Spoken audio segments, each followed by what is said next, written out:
Amigas e amigos que vão fazer a prova domingo da Procuradoria-Geral do Estado.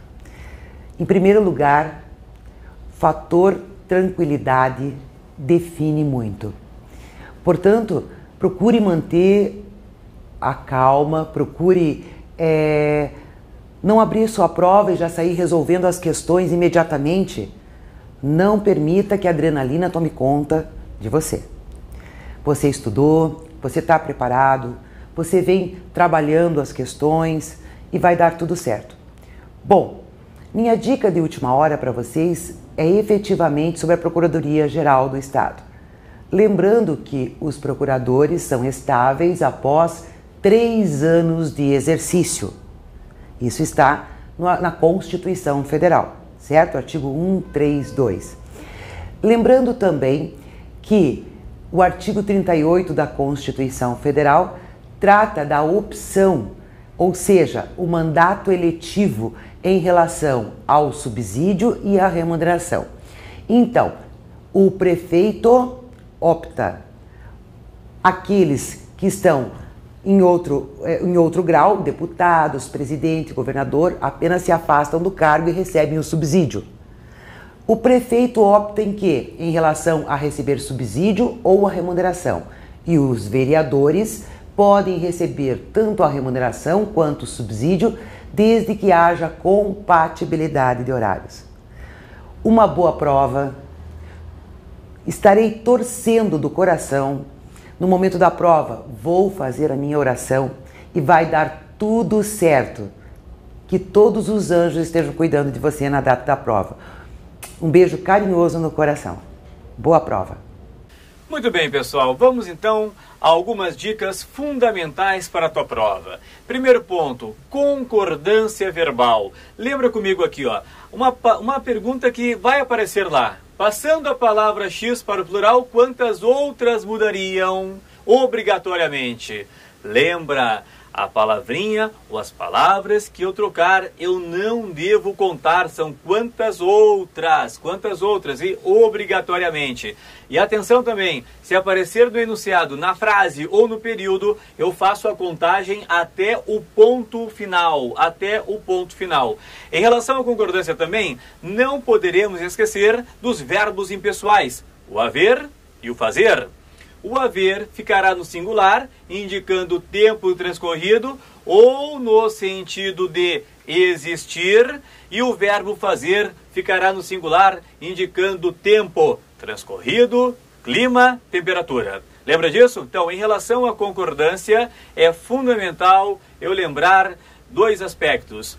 Quantas outras mudariam e os verbos impessoais. Depois, regência verbal. Existem lá diversos verbos com a regência um pouco mais difícil, mas atenção com o verbo assistir.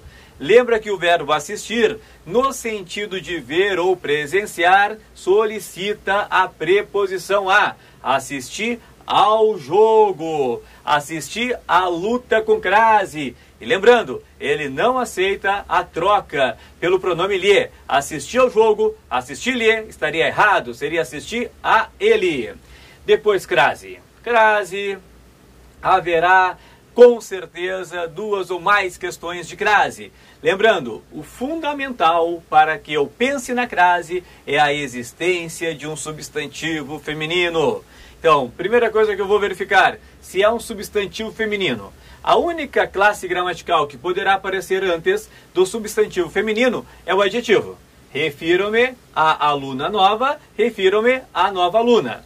Mas ali, eu vou fixar no substantivo feminino. O que eu faço? Eu vou trocar o substantivo feminino por um masculino. E lembra que haverá crase sempre que aparecer ao. Refiro-me à nova aluna ou aluna nova. Se eu trocar por aluno, refiro-me ao novo aluno ou ao aluno novo. Com certeza haveria crase. Então aí estão as dicas fundamentais para a tua prova, da parte da matéria que nós estudamos.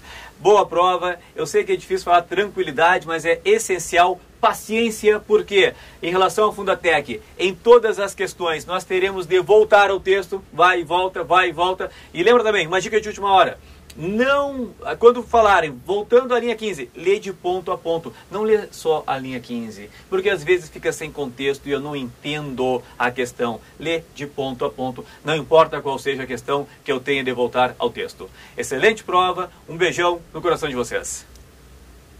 Muito bem, prezados alunos, prezadas alunas, vamos aqui agora, neste brevíssimo espaço de tempo, indicar, passar aos nossos colegas algumas dicas voltadas para o nosso concurso da PGE, mais precisamente no que se relaciona à lei número 11.340 de 2006, a Lei Maria da Penha, que é, dentre outros assuntos, objeto da nossa prova para a Procuradoria-Geral do Estado do Rio Grande do Sul. Como dicas aqui finais, não esqueça, primeiramente, do artigo 1º da Lei Maria da Penha, que traz os 3 grandes objetivos da Lei Maria da Penha, quais sejam: ela estabelece medidas para coibir e prevenir a violência doméstica contra a mulher, ela também dispõe sobre a criação de varas, de juizados especializados nos fóruns para o processo, julgamento e execução de causas que envolvam a violência doméstica contra a mulher, bem como ela estabelece medidas de assistência, lembrem, assistência à mulher em situação de violência doméstica familiar, artigo 9º, bem como ela estabelece medidas protetivas de urgência à mulher quando em situação de violência doméstica familiar, artigos 22, 23 e 24. Tanto as medidas de assistência como as medidas protetivas devem ser concedidas por um juiz, autoridade judicial, um magistrado, ok? Aí expede um mandado com a medida de assistência ou a medida protetiva de urgência. Ainda, não esqueça do artigo 5º da Lei Maria da Penha, que trata do conceito de violência doméstica contra a mulher, que é um conceito muito amplo, ok? Numa relação que deriva ou da violência doméstica, artigo 5º, inciso 1, ou da família, artigo 5º, inciso 2, ou de qualquer relação íntima de afeto que independa de coabitação, artigo 5º, inciso 3. E lembrando o artigo 5º na sua íntegra, que para aplicarmos a Lei Maria da Penha não precisa necessariamente uma relação de vínculo familiar entre agressor e agredido. Lembrando que o agressor pode ser do sexo masculino ou feminino e a vítima do sexo feminino, independentemente da orientação sexual de cada um. Ainda, volte a atenção para o artigo 7º, que trata das espécies de violência doméstica familiar, que a lei elenca, sendo artigo meramente exemplificativo, frisando que seja violência física, psicológica, sexual, patrimonial e moral, não pode confundir esses conceitos. O artigo 9º também, que traz essas medidas de assistência que o juiz pode deferir, do prazo primeiro para segundo, e muita atenção do 10 ao 12, artigos 10 ao 12.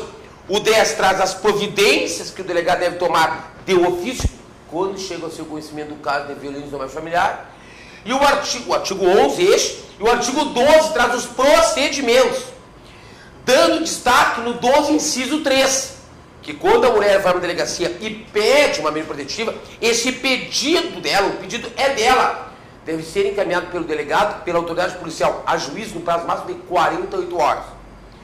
Depois, leitura muito atenta do 13 ao 17, 13 ao 17, lembrando que o juiz dessa vara especializada para este tipo de processo vai acumular a competência civil e criminal.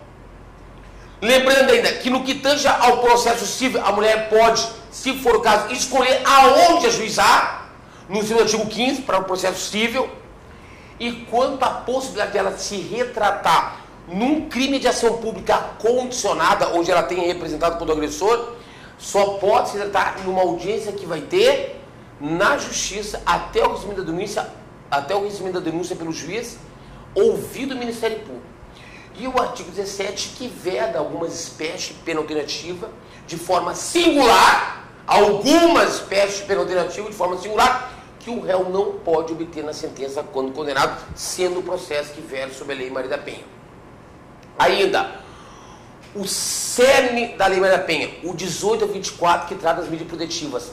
Leia, releia com muita atenção artigo 18 ao 24, lembrando que quem concede medida protetiva é o juiz, mediante um pedido ou da ofendida ou do Ministério Público.